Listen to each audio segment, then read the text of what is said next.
అదే RTV app వార్తల్ని క్షణాల్లో చదివే అవకాశం ఉంటుంది. ఒక న్యూస్ పేపర్, ఒక టెలివిజన్ ఛానల్ మీ చేతుల్లో ఎప్పుడూ ఉంటాయి. రాష్ట్రంలో రాజకీయ సమీకరణాలు మారుతున్నాయి. మరికొద్ది నెలల్లో ఎన్నికలు ఉండడంతో పూర్తిగా అధికార ప్రతిపక్ష పార్టీలు ప్రచారాలు హోరెత్తిస్తున్నాయి. ప్రస్తుతం యువతలో మార్పు తేవాలని చెప్పేసి జడి లక్ష్మీనారాయణ గారు జై భారత్ పార్టీ అంటూ స్థాపించారు. ఈ పార్టీ అభ్యర్థులను కూడా ప్రకటించడం జరిగింది. అసలు ఏ విధంగా ఎన్నికలు ఉండబోతున్నాయో మనతో మాట్లాడడానికి జై పార్టీ అధ్యక్షులు నేషనల్ పార్టీ బ్యాటరీ టార్చ్ సింబల్తో ఏ విధంగా ముందుకు వచ్చింది, నిరుద్యోగ సమస్యను తొలగించాలంటే మనం ఏం చేయాలి, అప్పులు పోవాలంటే ఏం చేయాలి, ఈ విషయాలు మాట్లాడుతున్నాం. డ్రగ్స్ నుంచి భారతదేశాన్ని, ఆంధ్రప్రదేశ్ని రక్షించాలంటే ఏం చేయాలి, ఇవన్నీ కూడా మాట్లాడుతున్నాం మనం. సో ఆ విధంగా జై భారత్ నేషనల్ పార్టీ వెళుతుంది. కాబట్టి అన్ని పార్టీలను నేను కోరుకుంటున్నది ఒకటి, అందరూ ఒక ప్లాట్ఫామ్ మీదకి వద్దాం, నిరుద్యోగ సమస్య మీద ఏం చేయబోతున్నామని చెబుదాం, అప్పులను రాష్ట్రం నుంచి తొలగించడానికి ఏం చేద్దామన్నది మనమంతా కలిసి మాట్లాడదాం. సో ఆ విధంగా జరిగితే ఏమవుతుందంటే ఒక కన్స్ట్రక్టివ్ ఎన్విరాన్మెంట్ ఉంటుంది. కానీ ఈ విధంగా ఒకరినొకరు తిట్టుకుంటూ దూషించుకుంటూ చేయడం వల్ల ప్రజలు ఒకరి నుంచి ఒకరు దూరంగా వెళ్ళిపోతున్నారు. రాజకీయాల పట్ల వాళ్ళ అభిప్రాయం కూడా చాలా స్థాయికి తగ్గి ఏ విధంగా రాజకీయాలు జరుగుతున్నాయనే మనం చూస్తూనే ఉన్నాం.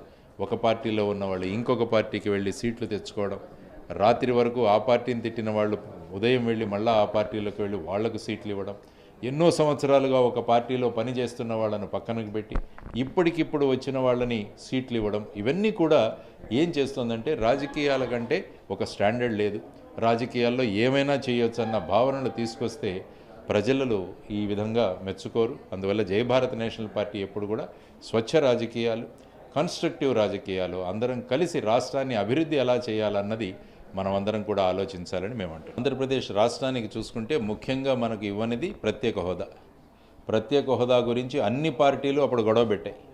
తెలుగుదేశం మొదట్లో ప్రత్యేక హోదా అనింది, ఆ తర్వాత ప్రత్యేక ప్యాకేజ్ అన్నారు, మళ్ళా ప్రత్యేక హోదాకు వచ్చారు. అదే మీరు చూసుకుంటే వైఎస్ఆర్సీపీ తీసుకుంటే ప్రస్తుత ముఖ్యమంత్రి గారు అన్నారు 25 మంది ఎంపీలను ఇవ్వండి, మేము మెడలు వంచుతామన్నారు. ఎవరి మెడలు వంచలేదు.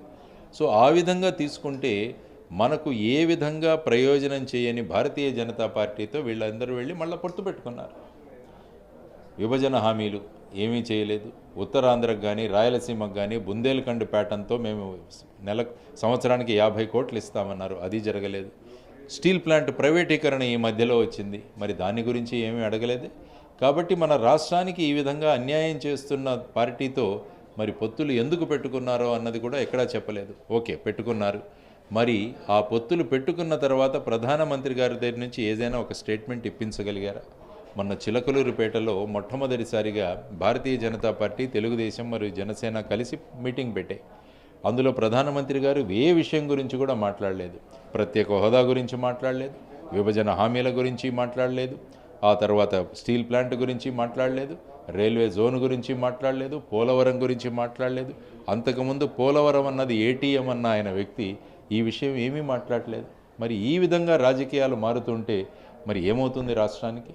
అందువల్ల వీళ్ళు చెప్పాలి మేము ఎందుకు పొత్తు పెట్టుకున్నాం, పొత్తు పెట్టుకున్న తర్వాత బీజేపీ నుంచి మేము రాష్ట్రానికి ఏం తెస్తున్నామని చెప్పాలి. మరి మీరు అన్నట్టు బీజేపీకి 10 అసెంబ్లీ సీట్లు కూడా ఇవ్వడం జరిగింది. ఐ థింక్ 6 లోక్సభ సీట్లు కూడా ఇవ్వడం జరిగింది. మరి ఎందుకు ఇచ్చారు, ఏ విధంగా ఇచ్చారు అన్నది కూడా ప్రజలకు తెలియజేయాలి ఈ పార్టీలు. ఆ విధంగా మేము కోరుకుంటున్నాం. చెప్పండి సార్, ఏ విధంగా చూడొచ్చు? జనసేన పార్టీ పూర్తిగా సీట్లు తగ్గించుకుని బీజేపీ కోసం సీట్లు తగ్గించుకుని, అలాగే పవన్ కళ్యాణ్ పిఠాపురంలో పోటీ చేయడంపై ఏమంటారు? వారు నిర్ణయించుకున్నారు ఎన్ని సీట్లు తీసుకోవాలని. మొదట 24 అన్నారు, ఆ తర్వాత 21 అన్నారు. ప్రస్తుతం వారు పిఠాపురం నుంచి పోటీ చేస్తున్నారు. వాళ్ళ ఎన్నికల సమీకరణాలు, మిగతా సమీకరణాలు చూసుకుని వారు పోటీ చేస్తున్నారు. అక్కడ మంచి వ్యక్తులు రావాలి అసెంబ్లీకి, దెర్ ఈజ్ నో డౌట్. కానీ ఈ సమీకరణాల పేరుతో ఏ విధంగా జరుగుతున్నదని కూడా ప్రజలు గమనిస్తున్నారు. రాజకీయాల్లో స్వచ్ఛత ఎంతవరకు ఉంది? మొన్నటి వరకు ఒక పార్టీలో ఉన్న వాళ్ళని తీసుకొని ఇక్కడ పార్టీలో టికెట్లు ఇవ్వకపోవడం వల్ల ఇక్కడ కూడా అనేక మంది నిరసనలు వ్యక్తం చేశారు. ఈవెన్ ఏ పార్టీ తీసుకున్నా కూడా అలాగే ఉంది. సో ఈ విధంగా రాజకీయాలను ఈ స్థాయికి తీసుకురావాలా అన్నది కూడా మేజర్ పొలిటికల్ పార్టీలు ఆలోచించాలి. అన్ని పార్టీలు కుర్చీలో కూర్చోవాలన్న ఉద్దేశంతోనే వెళుతున్నాయి, కానీ ఏం చేస్తామన్నది చెప్పట్లేదు. మీరు ఏం చేస్తారు అంటే ఇది ఉచితంగా ఇస్తాం, ఇది ఉచితంగా ఇస్తాం, ఇదే మాట్లాడుతున్నారు తప్ప రాష్ట్రాన్ని ఒక అభివృద్ధి కేంద్రంగా ఎలా మారుస్తారని చెప్పట్లేదు. కానీ జై భారత్ నేషనల్ పార్టీ మా మేనిఫెస్టోతో వచ్చాం. 175 నియోజకవర్గాలు, 175 అభివృద్ధి కేంద్రాలుగా మాట్లాడాలని అంటున్నాం.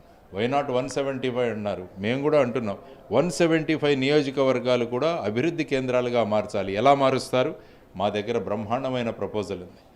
కాబట్టి ఆ విధంగా ఆలోచించే విధంగా రావాలి. కానీ కేవలం కుర్చీలో కూర్చోవడానికి మన పార్టీకి ఉన్న విలువలు, మన పార్టీ ఏ సిద్ధాంతాల మీద ఆధారపడి వచ్చిందో ఆ సిద్ధాంతాలను పక్కన పెట్టేసి అందరితో పొత్తులు పెట్టుకోవడం, ఈ విధంగా కేవలం ఆంధ్రప్రదేశ్లోనే కాదు మొత్తం భారతదేశంలోనే జరుగుతుంది. 400 కన్నా ఎక్కువ సీట్లు రావాలని చెప్పేసి ఏ విధంగా కేంద్రంలో ఉన్న బీజేపీ పొత్తులు పెట్టుకుంటుందో చూస్తే మరి రాజకీయాలు ఇంత స్థాయికి రావాలా, ఇంతగా పతనం అవ్వాలా అన్నది కూడా తెలియట్లేదు. అందువల్ల వీటన్నిటికీ కూడా ఒక సమాధానం చెప్పడానికి జై భారత్ నేషనల్ పార్టీ అన్నది మళ్ళా రాజకీయాల్లో కొన్ని విలువలు తీసుకురావడానికి ప్రయత్నిస్తోందని మీకు తెలియజేస్తున్నాను. జేడీ లక్ష్మీనారాయణ గత ఎన్నికల్లో జనసేన నుండి పోటీ చేసి విశాఖలో మంచి ఓట్లు వచ్చాయి. మరి ఇప్పుడు అదే జనసేన నుండి పోటీ చేస్తే ఎంపీ అయ్యేవారు కదని చాలామంది అనుకుంటున్నారు సార్, ఏమంటారు? అనుకుంటుండొచ్చు, రకరకాలుగా అనుకుంటుండొచ్చు. విశాఖ ప్రజలు చాలా మంచివారు.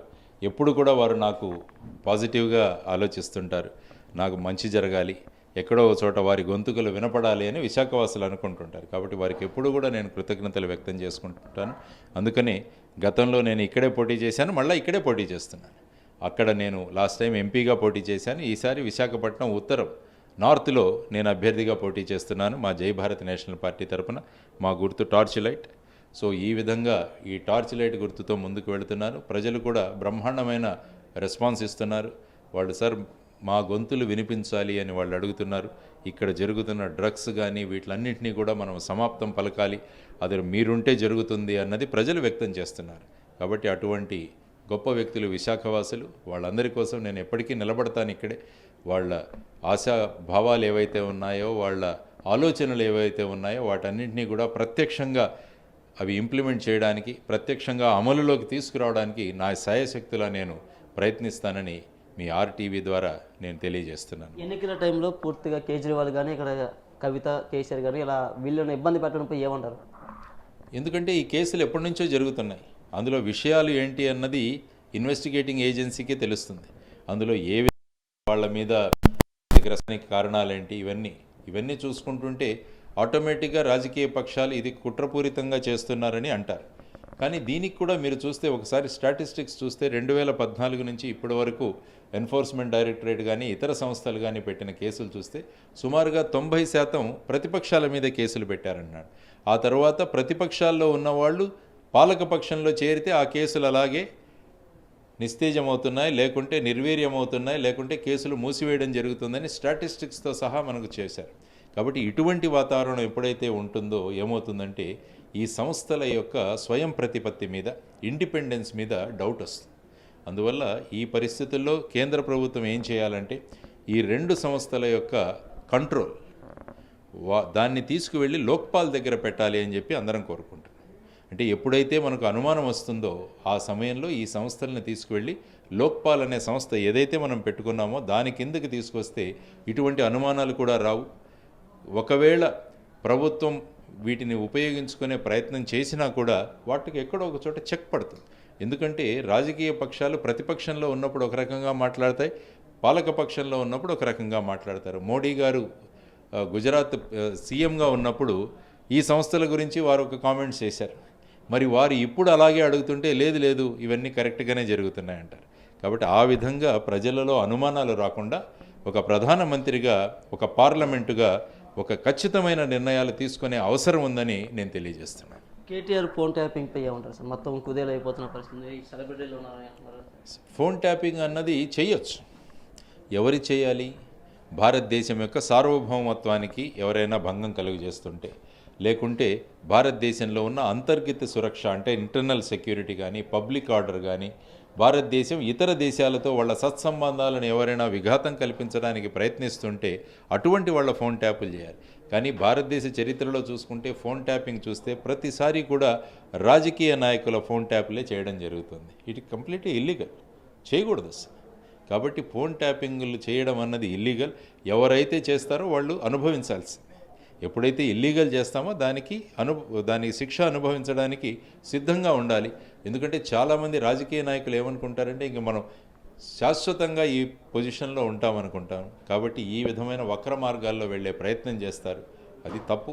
ఎందుకంటే మనం అందరం కూడా రాజ్యాంగాన్ని ఫాలో అవ్వాలి. రాజ్యాంగం ఏం చెప్పింది? ఆర్టికల్ 21లో రైట్ టు లైఫ్, అందులో రైట్ టు ప్రైవసీ కూడా, గోప్యత అన్నది కూడా చాలా ముఖ్యం. దాన్ని భంగం చేస్తూ ఈ విధంగా ఫోన్ ట్యాపింగ్ చేయడం అన్నది సబబు కాదు. ఇందులో ఉన్న విషయాలు బయటికి రావాలి, ఇందులో ఎవరెవరు ఉన్నారు దీని వెనకాలన్నది కూడా ప్రజలు తెలియాలి. ఇది జయభారత్ పార్టీ అధ్యక్షులు జేడీ లక్ష్మీనారాయణ గారు చెప్తున్నారు. పూర్తిగా రాజకీయాల్లో జయభారత్ పార్టీ ఒక మార్పు తీసుకొస్తుందని, తప్పకుండా రాష్ట్రంలో మేము అధికారంలోకి వస్తామని చెప్తున్నారు. కెమెరా పర్సన్ సాగర్తో నాయుడు, RTV విశాఖ నుంచి. మరిన్ని వీడియోస్ కోసం ఛానల్ ని సబ్స్క్రైబ్ చేయండి, లేటెస్ట్ అప్డేట్స్ కోసం వాట్సాప్ ఛానల్ ని ఫాలో చేయండి అండ్ లింక్ డిస్క్రిప్షన్ లో ఉంది.